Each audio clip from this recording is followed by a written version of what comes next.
Tanim din tayo ng papaya dito sa galon. At sapagkat yan ay nasa galon lang, hindi dapat mataas yan. Kaya pinutol ko agad yung dulo at magtitira ako ng dalawang sanga. Dalawang sanga yung aking ititira dyan.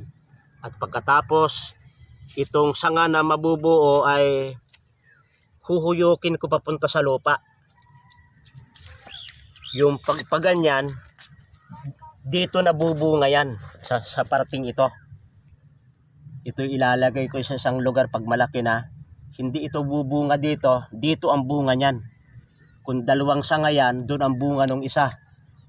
At itong puno na ito, yun ang ating lalagyan ng ipapadrip natin. Lalagyan tayo ng mga organic na siyang tutulo ng tutulo diyan. Sapagkat narito yung puno, hindi gaanong palalakihin ating kinakapon. Ang bunga ay nasa magkabilang gilid.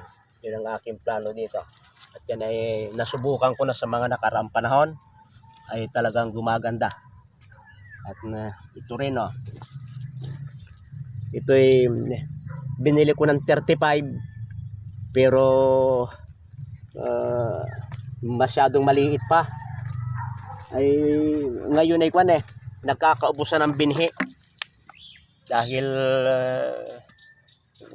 sumama ang panahon, namatay yung mga marahilang halaman sa bagyo, ay pahirapan ngayon sa gulay. Ito yung ilan na aking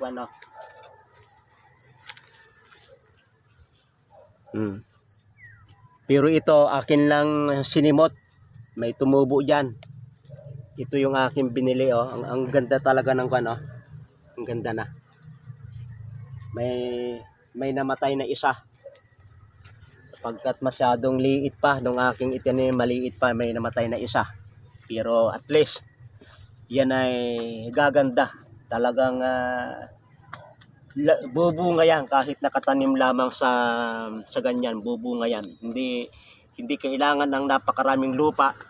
Ang kailangan ay yung nutrients na ipipid mo diyan para yan ay bumunga. Salamat sa pagsubaybay sa Natural Wellness ni Pastor Vito.